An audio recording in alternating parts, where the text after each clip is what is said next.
O tema a ser abordado hoje é um tema que eu adquiri com os meus 40 anos de magistério. Trata-se de um tema muito corriqueiro, muito conhecido, muito comum, mas tem suas nuances na juventude que o pratica. É as predileções escolar. Eu sempre fui, quando dava aula, um observador das coisas que acontecem nas turmas, ou que aconteciam nas turmas. No molejar comum da juventude dentro daquelas salas, se interpenetrando, trocando ideias, trocando conhecimentos, brincando, muitas vezes até irritados uns com os outros. Mas era um âmbito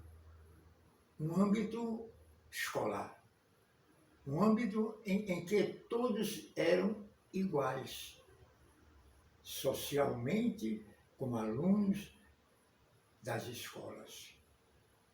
Entretanto, todos tinham as suas tendências naturais, as suas tendências que ninguém sabe se elas eram fruto de uma convivência familiar, de uma convivência da sociedade, ou se era simplesmente índole das pessoas, isto é, índole do alunado.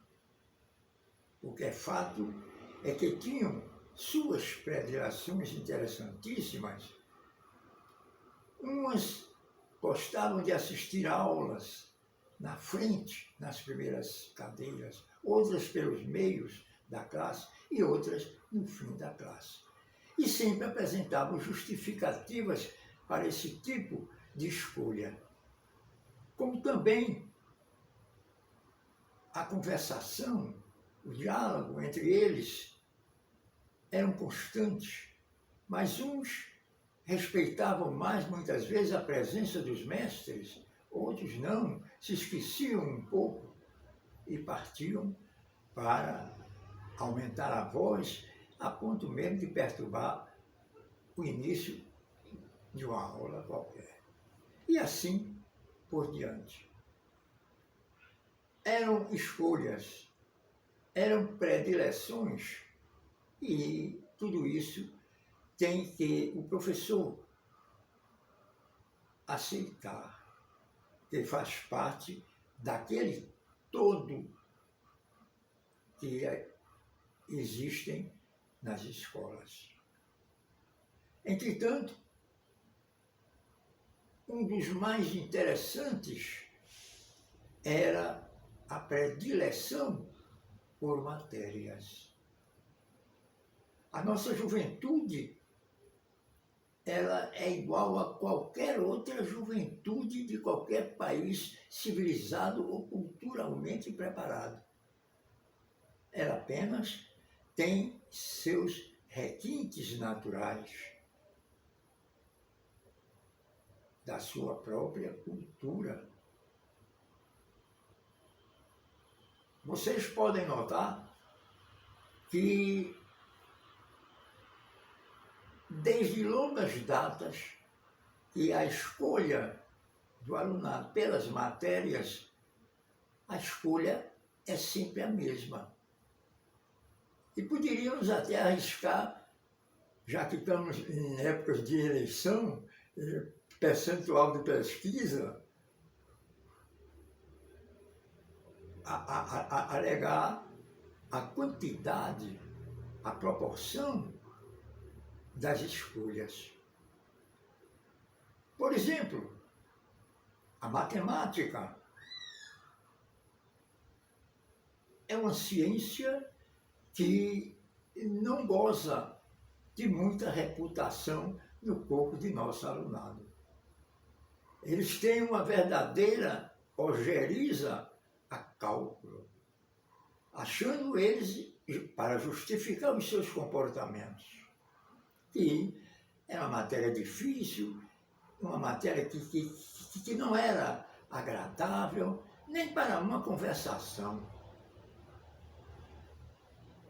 Muitas vezes, eu analisando o ponto de vista deles, porque eles não gostavam de matemática, porque eles não gostavam de fazer conta, eles não gostavam de elocubrar o raciocínio para chegar a um denominador comum das coisas.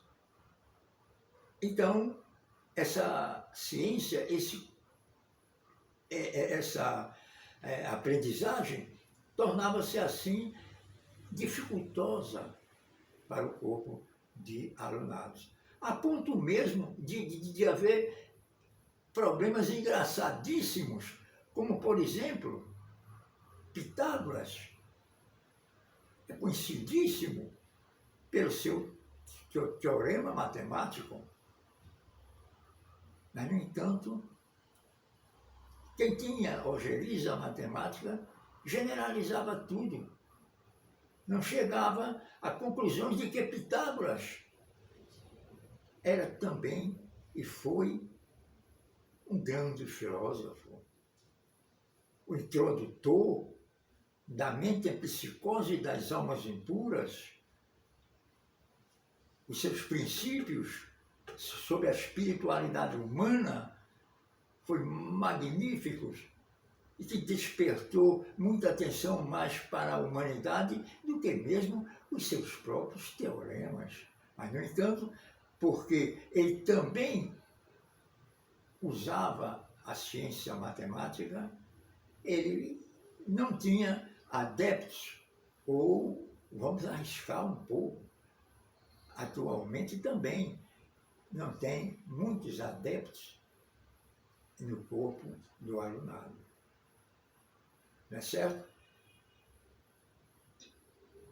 Essas teorias de fazer com que o aluno venha a gostar de matéria A, B ou C, isso depende muito de uma metodologia. A metodologia, como todos sabem, método é o conjunto de conhecimentos que o espírito humano emprega para a demonstração e verificação da verdade. Não sabem, eles também não gostam muito de filosofia, porque filosofia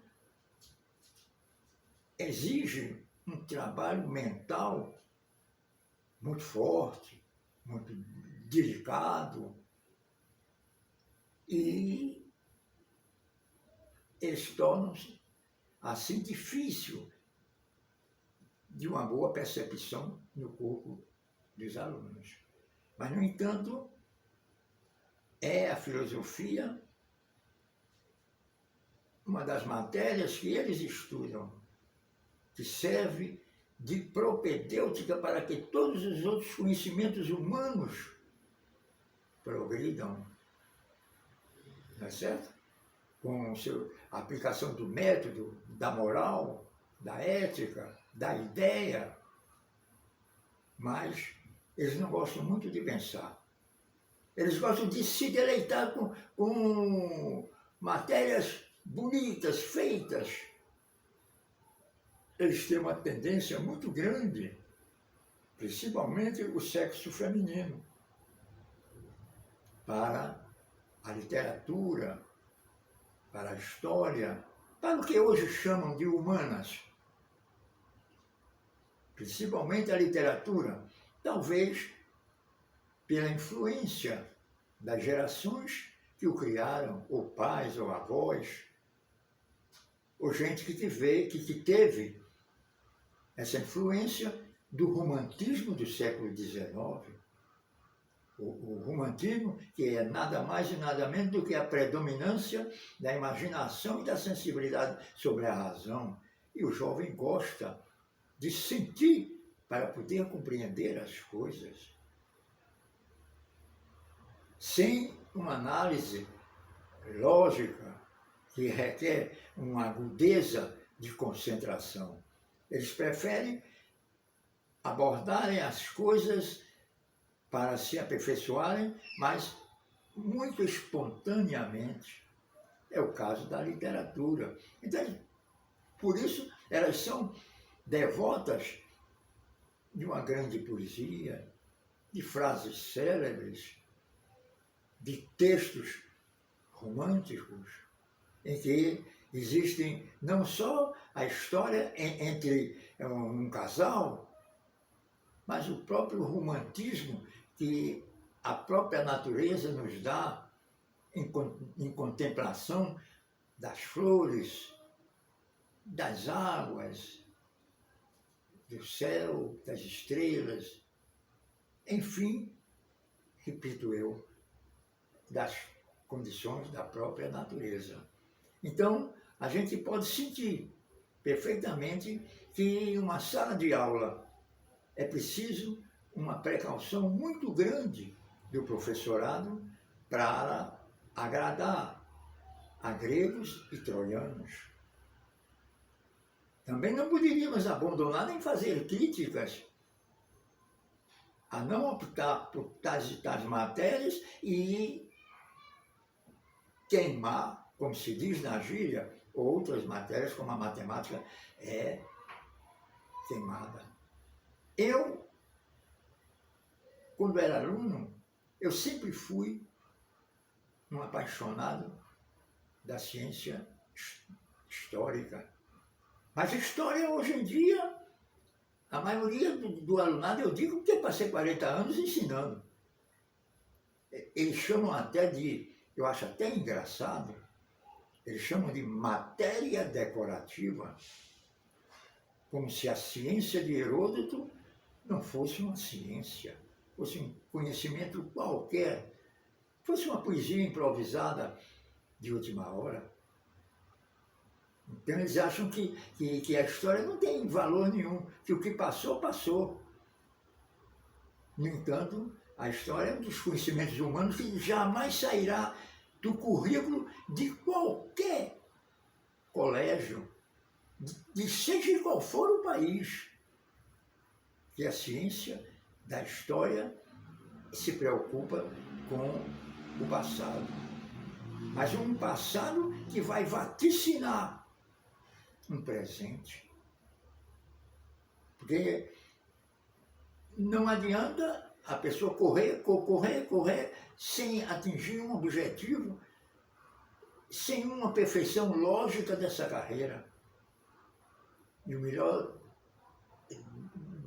do correr é sempre esperar o que ficou atrás. Porque o que ficou atrás é que vai clarear, é o holofote, as coisas do presente e preparar o futuro de uma geração, o futuro de uma humanidade.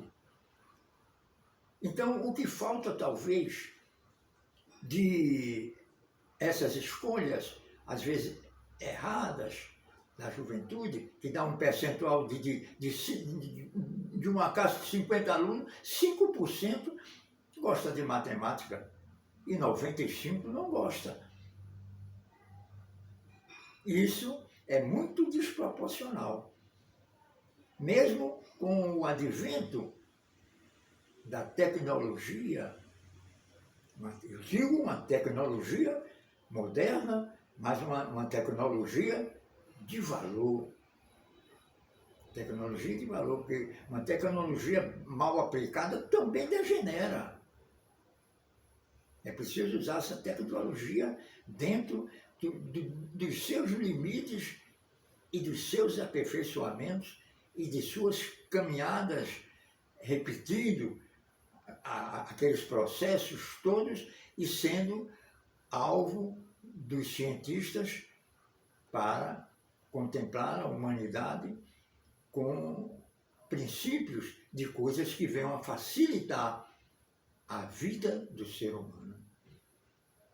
E isso eu observei nos colégios, nos meus alunos, nas minhas salas de aula, E não cheguei à conclusão se essa escolha o aluno faz porque tenha seu mundo interior preparado para isso, tenha índole, ou foi uma influência qualquer de uma sociedade, de uma família, de um grupo qualquer. Acredito eu que foi um misto, foi uma interpenetração de valores humanos que fazem com que as pessoas entrem em elucubrações de raciocínio para que o ser humano venha atingir uma perfeição. E o Brasil, um país que pertence a essa humanidade, ela espera dessa juventude, eu diria, não espera. O Brasil tem certeza de que essa juventude, no porvir, terá um grau de aperfeiçoamento melhor no campo das artes, das ciências, da filosofia, enfim, do conhecimento em geral da humanidade. Jovens, esta preleção de hoje, essa crônica de hoje, é um estímulo para que vocês não são incapazes de aprender matemática e muito capazes de aprender uma poesia. Vocês são capazes de interpenetrar esses dois tipos e essas consequências desses dois tipos de conhecimentos e chegarem a conclusões bem lógicas através da filosofia de que somos um ente que não deve, de maneira nenhuma, fazer com que exista uma hierarquia de valores no conhecimento humano. O conhecimento humano é um só. Há uma interpenetração deles auxiliando um ao outro, que chama-se progresso da humanidade em torno desses conhecimentos. Muito obrigado.